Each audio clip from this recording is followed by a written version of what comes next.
तो ये वो कहानी है कि कैसे मैं इंट्रोड्यूस हुआ पॉप कल्चर के अंदर, और ये इसका एपिसोड नंबर 1 है जिसके अंदर हम लोग बात करेंगे कि मैं स्पेसिफिकली एनिमेटेड शोज और एनिमे के अंदर कैसे एंटर हुआ। और उसमें भी ये वाला एपिसोड 1 का पार्ट 1 है जिसके अंदर मैं बात करूंगा कि मैं एनिमे के अंदर कैसे इंट्रोड्यूस हुआ। तो ये बात है साल 2013-14 की, जब हम लोग दिल्ली के पांडव नगर नाम की एक जगह पर रहते थे और वहां पर हम लोग किराए के घर में रहते थे। किराए का घर तकरीबन 3 मंजिल का था और सबसे ऊपर वाली मंजिल पर हम लोग रहते थे, उससे नीचे कुछ किराएदार रहते थे और उससे भी नीचे लैंडलॉर्ड रहती थी। लैंडलॉर्ड बहुत ज़्यादा खड़ूस औरत थी एंड उसकी वजह से हमारी ज़िंदगी में हम लोग घर से बाहर निकलकर ज़्यादा खेल नहीं पाए, क्योंकि जब हम लोग घर से निकलते थे, यानी कि जो हमारा कमरा था उससे बाहर निकलते थे तो छत होती थी थोड़ी सी, छत पे अगर हम लोग खेलते थे तो वो औरत आकर के बोलती थी तुरंत, ए कैसे खेल रहे हो इस छत पे, बड़ी आवाज़ आती है। एंड मैं मजाक नहीं कर रहा हूँ, वो ऐसे ही बोलती थी। टोन फेमिनाइन थी लेकिन वो ऐसे ही बोलती थी। और इसी कारण से जो इकलौता सोर्स ऑफ एंटरटेनमेंट था हमारी लाइफ में वो था हम लोगों का टीवी देखना। तो टीवी ही इकलौता सोर्स था हमारे पास एंटरटेनमेंट का। शुरुआत में टीवी में हमारे 2 चैनल चलते थे, first one was DD national and the second was DD India. DD India पे कुछ नहीं आया था, आता था डीडी नेशनल पे हर संडे 10 बजे। उस शो का नाम था चुलबुली फिल्में चटपटी गपशप। उस शो के अंदर क्या था कि एक औरत थी, वो आती थी कोई ना कोई मूवी लेकर के और वो हमें मूवी दिखाती थी। वो मूवी दिखाई थी और बीच बीच में कमेंट्री करती थी। अब इसके अंदर क्या होता था कि कभी कभार लाइव एक्शन मूवीज आती थी और कभी कभार कार्टून मूवीज आती थी। तो ऐसा कुछ नहीं था कि हमेशा ही कार्टून मूवीज आ रही हैं या फिर हमेशा ही लाइव एक्शन आ रही है, अलग अलग होता था। और जितना मुझे याद है इसी शो में चुलबुली फिल्में चटपटी गपशप में मैंने पहली बार वो गाना सुना था, ए क्या बोलती तू सुना हाथी का अंडाला। अब इस पे खैर मैंने कभी भी कोई एनिमे नहीं देखी, लेकिन एनिमेटेड शोज या फिर 2D शोज क्या होते हैं, 2D कार्टून क्या होता है, वो मुझे पता चला था पहली बार चुलबुली फिल्में चटपटी गपशप देखते हुए। अब मेरे पास एक रेफरेंस पॉइंट था कि चलो ये कोई चीज है जिसको हम लोग कार्टून कहते हैं। अब घड़ी को थोड़ा सा आगे बढ़ाते हैं, आता है एक टाइम जब हमारे घर में लगता है केबल टीवी। अब केबल टीवी कैसे दूसरे टीवी से डिफरेंट होता है इसके बारे में बताता हूं। दूसरे टीवी के अंदर क्या होता है कि सेटअप बॉक्स लगता है आपके यहाँ पर, मेन जो सोर्स होता है सेटअप बॉक्स का होता है और उसके बाद ऊपर एक एंटीना टाइप लगता है, कुछ उसको छतरी बोलता हूं मैं, वो लगती है। छतरी और सेटअप बॉक्स दोनों कनेक्ट होते हैं, फिर आप उसमें रिचार्ज कराते हो मंथली और फिर आपका टीवी चलता है और उसके अंदर आपके चैनल चलते हैं। लेकिन केबल टीवी में क्या होता है कि केबल टीवी के अंदर कोई भी छतरी वगैरह नहीं लगती है। केबल टीवी नॉर्मल केबल आती है आपके घर में और वो लग जाती है। अब उसका एक प्रॉफिट ये होता था उस टाइम पर कि उसमें पैसे कम लगते थे और चैनल ज़्यादा मिलते थे। तो जब वो हमारे घर में था तो हमारे पास कार्टून के जितने भी चैनल एग्जिस्ट करते हैं सभी के सभी अवेलेबल थे। और तब पहली बार मैंने अपनी ज़िंदगी में एक ऐसा शो देखा जिसने मेरी लाइफ लिटरली चेंज की है कई हदों तक, एंड उस शो का नाम है डोरेमोन। डोरेमोन एक ऐसा शो है जिसने मेरी जिंदगी मुझे बहुत सारे मॉरल वैल्यूज दिए हैं, बहुत सारी चीजें सिखाई हैं। ऐसी बहुत सारी चीजें आज मैं कमजोर होता उनमें अगर मैंने डोरेमोन नहीं देखा होता। डोरेमोन ने मुझे बोलने का एक लहजा दिया है, कैसे आप बड़ों की रिस्पेक्ट करते हो वो चीजें सिखाई हैं, कैसे आप चीजों को बेहतरीन ढंग से तो नहीं लेकिन कैसे सही ढंग से कर सकते हो, और कई बार कैसे सही चीजें करना बिल्कुल भी सही नहीं है, आपको थोड़ा सा उल्टा रास्ता लेना पड़ता है। इन सभी चीज़ों के बारे में मैंने डोरेमोन से सीखा है and I love that show. उसने मुझे ज़िंदगी में ऐसी ऐसी छोटी छोटी बड़ी बड़ी और बहुत बड़ी चीज़ें सिखाई हैं जिसकी वजह से आज जो मैं हूँ वो हूँ। So I am literally so thankful towards that show. तो वो शायद से पहला वो शो था जो कि मैंने एनिमे के नाम पे देखा है एंड आई गेस वही था पहला शो। उसके बाद जो मैंने सेकंड एनिमे देखी वो थी शिनचैन।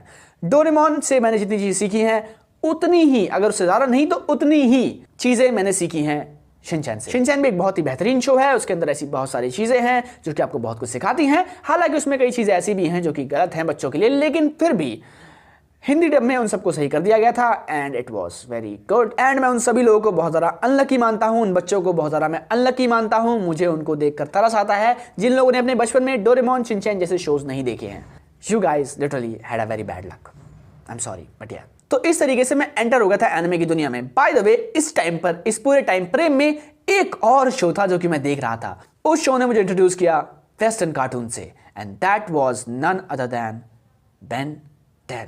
ना बेन 10 या फिर किसी भी वेस्टर्न शो के बारे में जो कि मैंने देखा है उसके बारे में इस वीडियो के अंदर हम बात नहीं करेंगे। We will be only talking about दो शोज जो कि एनिमे के दायरे में आते हैं। तो डोरेमोन, शिनचैन, ये सभी कार्टून्स देखते हुए मुझे बहुत ज़्यादा मजा आ रहा था and finally I was in love with cartoon. तो मैं इन शोज़ को देख के बहुत ज़्यादा एंजॉय कर रहा था, लेकिन कुछ समय बाद मुझे एक बुरी खबर मिलती है, एंड दैट खबर वाज कि जो केबल टीवी है वो अब हमारे घर से हटने वाला है because of change in some policies. शायद लोगों ने केबल टीवी बिल्कुल ही बंद कर दिया था उस एरिया में, तो केबल टीवी का कोई भी एक्सेस नहीं था हमारे पास। So now we had to move to chhatri and हमने चूज किया डिश टीवी। उस टाइम पर शाहरुख खान भाई साहब उस डिश टीवी का प्रचार करते थे एंड हमने उसको लगवाया, और वो महंगा था केबल टीवी से, जैसा कि मैंने आपको बताया। अब भाई ये तो दिक्कत वाली बात थी, क्योंकि शोज़ जो मैं देखना पसंद करता था वो सभी शोज़ अब गायब हो गए थे, क्योंकि अब हमारे पास कार्टून के नाम पर सिर्फ 2 चैनल्स थे।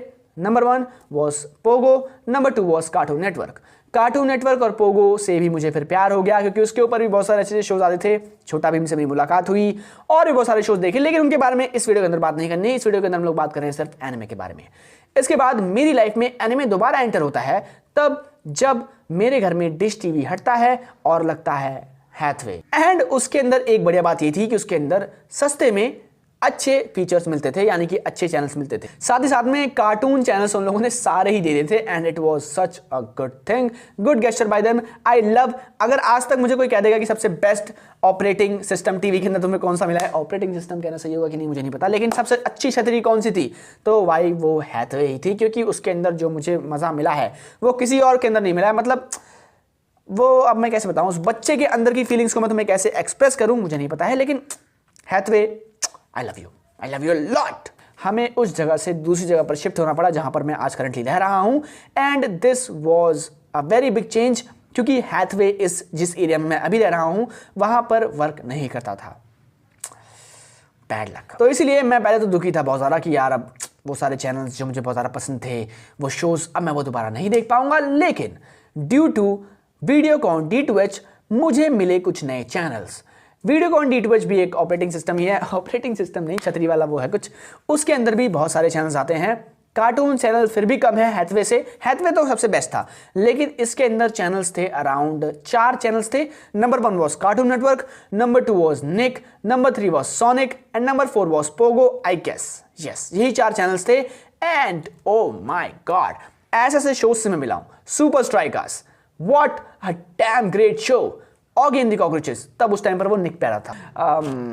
जैसे कि मैंने आपको कहा है बहुत सारी वीडियोस में कि आप अपनी लाइफ में जो चेंजेस हो रहे हैं उनको एम्ब्रेस कीजिए, क्योंकि हर एक चेंज कुछ नई चीज़ें लेके आता है, और जब आप नई चीज़ें ट्राई करते हैं तभी आपको लगता है कि यार इस ज़िंदगी में, इस दुनिया में, इस जहान में, इस जो लाइफ आपको मिली है इसके अंदर बहुत सारी ऐसी चीज़ें हैं जो कि अच्छी हैं, लेकिन आप बस उसे एक्सपीरियंस नहीं कर रहे हैं।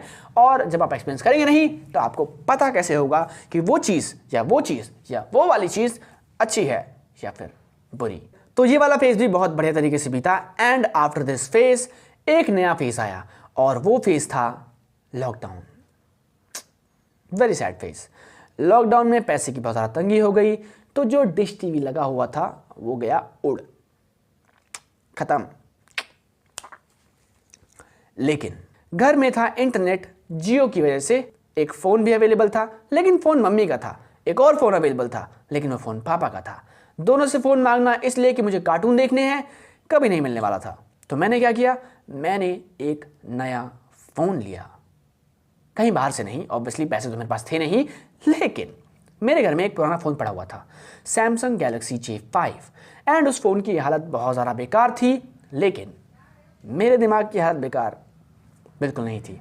मैंने उस फ़ोन के अंदर कुछ तिगड़म लगाई, उसके अंदर पीछे से छेद किया, तार लगाए, बैटरी बाहर कनेक्ट की, और कुछ कर करवा के मैंने उस फ़ोन को वर्किंग फ़ोन बना दिया। इस वीडियो के अंत में मैं आपको उस फ़ोन की फ़ोटो अवश्य ही दिखाऊंगा, ताकि आपको ये पता चल सके कि मेरी कार्टून शोज़ यानी कि एनिमे देखने की जो जर्नी है वो किस डिवाइस पर शुरू हुई। तो भैया फ़ोन का जुगाड़ हो चुका था, अब मेरे को वो शोज़ देखने थे जो कि शोज़ में कभी कंप्लीट नहीं कर पाया था किसी भी वजह से।